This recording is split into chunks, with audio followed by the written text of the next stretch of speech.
Hello, once again. It's Thomas Myers. Same image, different soul. Let's have another video about picking picking a heat press and picking the different sizes and stuff like that.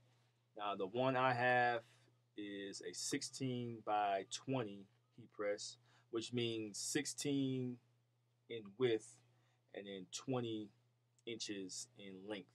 So that just means I can put on larger designs on all my shirts. Now I do have ones that are smaller than this, and those will be good for designs that are this size. These are really small designs. So if you do have a smaller heat press, it will work for those, and it should work for these type of designs. This size should work for these. Now, me personally, I would recommend that you get 16 by 20, just because a lot of the designs on transfer paper can be really big. So you'll be a little bit limited if you don't have a heat press machine that's 16 by 20.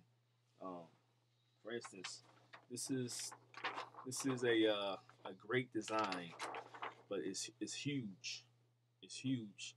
So if you have a heat press machine that's 15 by 15 or whatever it is, that's smaller than 16 by 20, you're not going to be able to transfer this design on a shirt.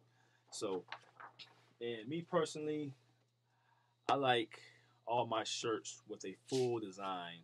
I like my shirts with a large design on the shirt. That's just my preference. So if you go to my website, the majority of my shirts have a um, large design on them, and the average size of each design, I would say, is about 12 inches in width and 14 inches in length. So 12 by 14 is the average size of a design, but they do have some that are 14 by 19, and that will work. That will work on this heat press. You can press that on a shirt. So they're not too expensive.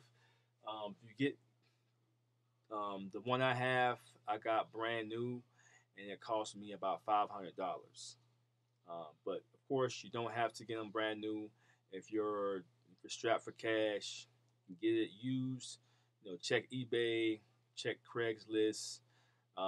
Just get a used one, but just make sure that if you get a used one, that it works. So my recommendation is I would if you're depending on what state you're in and what city you're in, if you find somebody that has a used heat press machine, I would actually have them plug it in, turn it on right in front of you to make sure that it works. Because if you buy a used one, they ship it to you, you get it, and it doesn't work, and then you gotta start all over again. So what I recommend is that you have them bring it to you, or you go to where they're at, have them plug it in, have them press all the buttons, make sure everything works before you make that purchase.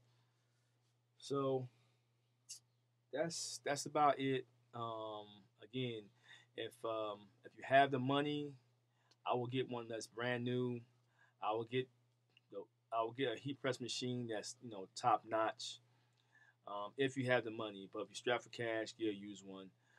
Me personally, I'm just starting out, so I got one that's brand new, but I didn't get the one that I wanted to get, which cost about $1,600. Um, I didn't want to buy it yet because I want to see how this goes for me um, before I make a bigger purchase. So that's why I went with the $500 one. See how the business goes. If I start selling a lot of shirts where I can purchase a bigger and better one, I'll do that. But for right now, I'm gonna start off with my heat press that I have now. So again, please subscribe to my YouTube page and check out my website at www.sameimagedifferentsoul.com. Again, the website is www.sameimagedifferentsoul.com. All right, I'll see y'all next time.